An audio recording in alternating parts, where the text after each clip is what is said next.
नमस्कार, आमी सोनाली ग्रीन थाम चैनेले आपनादेर सकलके स्वागत।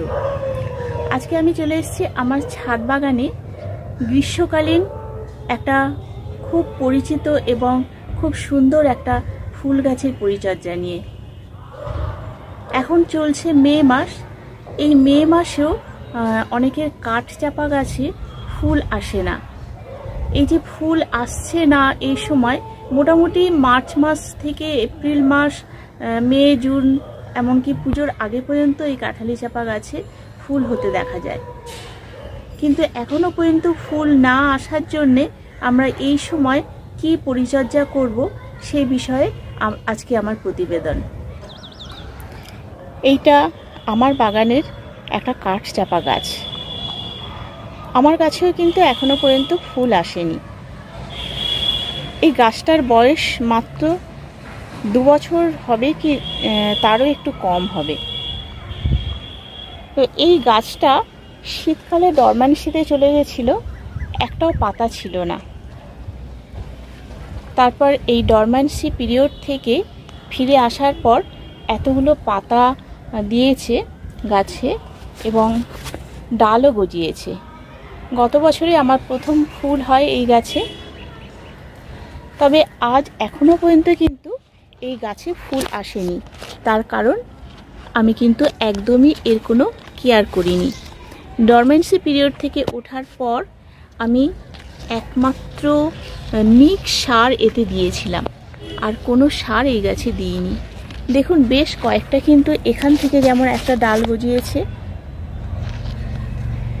তবে এই গাছের কিন্তু প্রুনিংও করিনি, নিজে থেকেই যা ডাল হয়েছে, যতটা বড় হয়েছে। এই গাছের খাবারের চাহিদা কিন্তু খুবই কম। সবার প্রথমে জানতে হবে কি খাবার পছন্দ করে। এই কাঠচাপা বা কাঠগোলাপ যাই বলা হোক না কেন, এই গাছের খাবার খুব কম পরিমাণে দিতে হয়। নাইট্রোজেন জাতীয় খাবারটা কিন্তু খুব একটা পছন্দ করে না। তবে গাছের বৃদ্ধির জন্যে এনপিকে দরকার হয়, নাইট্রোজেন, ফসফরাস, পটাশিয়াম তিনটেই দরকার হয়।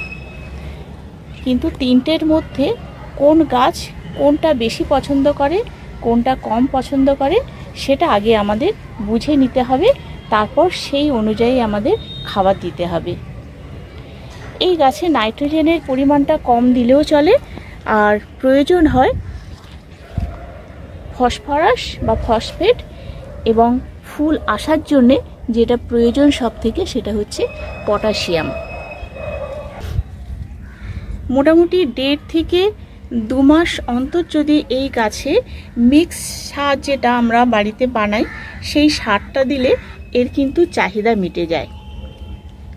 আমার একবারই খাবার দেওয়া হয়েছে, আর দেওয়া হয়নি। এখন আমি এই গাছে কিছু খাবার দেব। এই গাছ কিভাবে পটিং করতে হয়, এর পটিং মিডিয়া কি, সে সম্পর্কিত আমার একটা ভিডিও আগে দেয়া হয়েছে। যদি আপনারা প্রয়োজন মনে করেন তাহলে গিয়ে দেখে নিতে পারেন আমার গ্রিন থাম চ্যানেল সার্চ করে।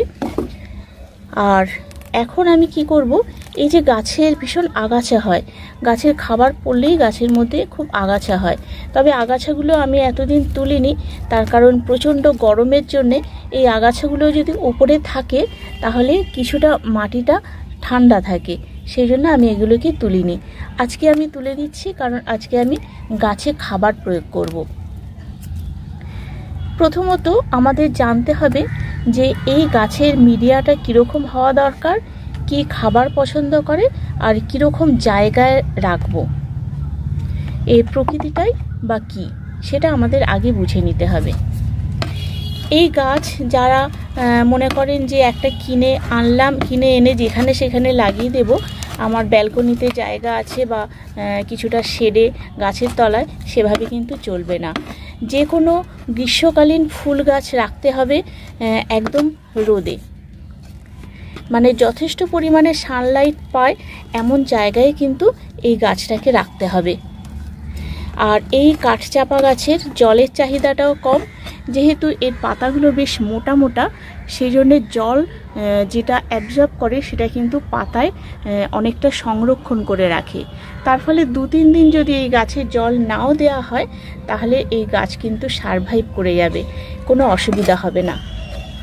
আর আপনারা পারলে ছাদে, একদম খোলা ছাদের মধ্যে এই গাছটা রেখে দেবেন।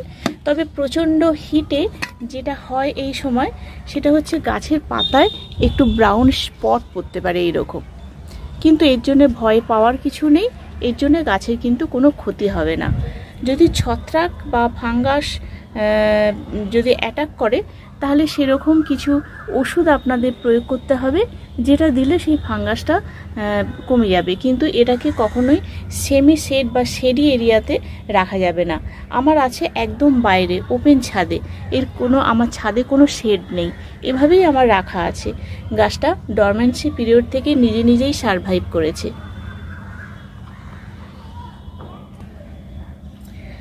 আমি এখন এই গাছের গোড়াতে দিয়ে দেবো একটু ফসফেট, সিঙ্গেল সুপার ফসফেট। কতটা দিচ্ছি? এই চামচের 3 ভাগের 1 ভাগ, হাফ চামচেরও কম আছে অনেকটা, 3 ভাগের 1 ভাগ আমি দিচ্ছি। এইটা গোড়া থেকে একটু দিয়ে দেব। আপনারা যদি এই সময় রাসায়নিক সার দিতে না চান, তাহলে গাছে একটু ফসফেট জাতীয় কোনো জৈব সার আপনারা দিয়ে দিতে পারেন। এই ফসফেটের বদলে আপনারা একটু হাড় গুঁড়ো, 1 চামচ মতো হাড় গুঁড়ো, এই টবের 10 ইঞ্চি টবের জন্যে যথেষ্ট। এটা ওরকম একটুখানি হাড় গুঁড়ো ধার থেকে দিয়ে তারপর মাটি চাপা দিয়ে আর জল দিয়ে দিতে পারেন, তাতেও কিন্তু একই কাজ দেবে। নাইট্রোজেনের পরিমাণটা এই সময় একেবারে কমিয়ে দিতে হবে বা বন্ধ করে দিলেই ভালো, কারণ আমাদের ফুল আনতে হবে। এটা গেল ফসফেট। এবার আমি দেব একটু পটাশ সমৃদ্ধ খাবার। পটাশ সমৃদ্ধ খাবারের মধ্যে আমরা জানি অর্গানিকভাবে যখন করি তখন একটু কলার খোসা, 2টো কলার খোসা আমি দিয়ে দিলাম এই গাছে। এরপর আমি জল দিয়ে দেব। এই যে শুকনো কলার খোসা, যদি কলার খোসা ভেজানো জল দেওয়া যায় সেটাও আরও ভালো, তাড়াতাড়ি কাজ করবে। আমার কাছে যেটা ছিল আমি দিলাম। 2 রকমভাবেই দেওয়া যায়, বা এই শুকনো কলার খোসাটাকে পেস্ট করেও দেওয়া যেতে পারে। এই হলো ফসফেট আর পটাশ জাতীয় খাবার। আর কিন্তু কোনো খাবার এই গাছে দেওয়ার দরকার নেই। আর যদি তাও মনে হয় যে আমাদের ফুল খুব তাড়াতাড়ি আনা দরকার, তাহলে এই গাছে আপনারা 0050ও স্প্রে করে দিতে পারেন। 1 লিটার জলে 1 গ্রাম, কিংবা 135234, 2টো অল্টারনেট হিসেবেও আপনারা দিতে পারেন। 1 সপ্তাহ 0050, 1 সপ্তাহ 135234, এই 2টো আপনারা গাছে স্প্রে করে দিতে পারেন, তাহলেও কিন্তু ভালো রেজাল্ট পাওয়া যাবে। দেখুন গাছটা কিন্তু মোটামুটি বড় হয়েছে, 1.5-2 বছরের গাছ, সেই অনুযায়ী ভালোই শাখা প্রশাখা হয়েছে। এবার কিন্তু আমার গাছে ফুলের জন্য স্টিক আসার পালা। দেখুন এখানটা চলে এসছে, একটা স্টিক বেরিয়ে গেছে। এবার সব কটা ডালে কিন্তু স্টিক বেরোবে, তার জন্যে মোটামুটি রেডি হয়ে গেছে। এখানেও তাই। এবার আমি যে খাবারটা দিলাম, এই খাবারটা পেয়ে এই স্টিকগুলোকে কিন্তু দ্রুত বৃদ্ধি করতে সাহায্য করবে। মোটামুটি সব কটা মাথায় আমি দেখতে পাচ্ছি স্টিক আসার আগের মুহূর্ত। আর একটা জিনিস মনে রাখতে হবে, কাঠ চাপা গাছ নিজের মতো করেই বাড়বে।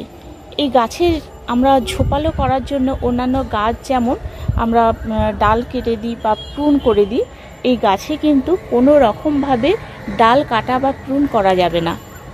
প্রুন করলে কি হবে, আমি যদি এই ডালটা কেটে দিই এখান থেকে, তাহলে আমার যে আসল গাছ, সেই গাছটা থেকে এই ডালটা থেকে কিন্তু আর ফুল আসবে না, ফুল আসার সম্ভাবনা খুবই কম থাকে।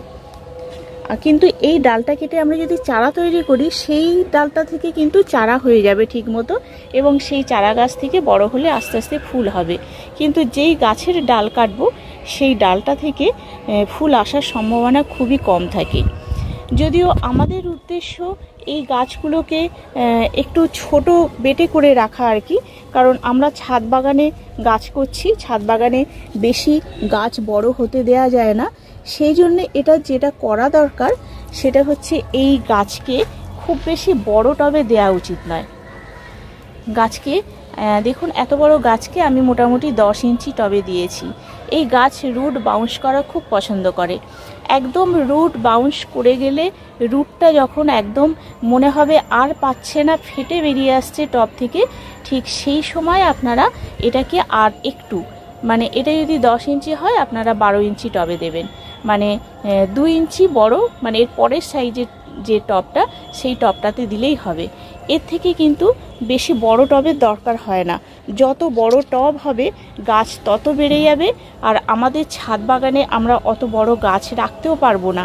সেই জন্যে গাছটাকে এইভাবে কিন্তু আমরা অনেকটা বনসাই আকারের করে রাখবো। আর যেহেতু গাছের ডাল কাটা যায় না, সেজন্যে আমরা রুটটাকে যাতে বেশি বাড়তে প্রসারিত না হয়, আমাদের সেদিকটায় নজর রাখতে হবে।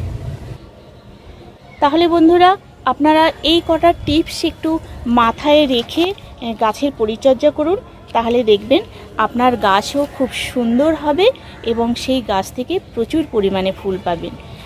যে কটা ডাল হয়েছে আমি আশা করি প্রত্যেকটা ডাল থেকে স্টিক বেরোবে, সেটা একসাথে না হলেও আগে পরে বেরোবে, আর প্রচুর ফুল পাবো। আর এই ধরনের কাঠ চাপা বা কাঠ গোলাপ গাছ আপনারা অবশ্যই আপনাদের বাগানে রাখবেন, কারণ এই ফুলের সৌন্দর্য কিন্তু সত্যি তুলনাহীন, এবং এই ফুল থেকে কিন্তু খুব সুন্দর একটা স্মেল বেরোয়, যেটা আমরা ছাদ বাগানে এলে আমরা বুঝতে পারি যে ফুল হয়েছে, এবং আমরা খুব আপ্লুত হয়ে যাই যে এত সুন্দর গাছ আমরা করেছি। শুধু গাছের ফুলের সৌন্দর্যই নয়, তার যে গন্ধ সেটাও আমাদের একেবারে মাতিয়ে তোলে। আজ এ পর্যন্তই বন্ধুরা। আমি যতটুকু জানি, যেভাবে যত্ন করি, সেই বিষয়টাই আপনাদের সামনে তুলে ধরলাম। যদি আপনাদের ভালো লাগে তাহলে আমার চ্যানেলের সঙ্গে থাকবেন এবং আমাকে একটু লাইক কমেন্ট করে উৎসাহিত করবেন। আজ তাহলে এ পর্যন্তই, দেখা হবে পরবর্তী কোনো ভিডিওতে। নমস্কার, ভালো থাকবেন, সবুজে থাকবেন।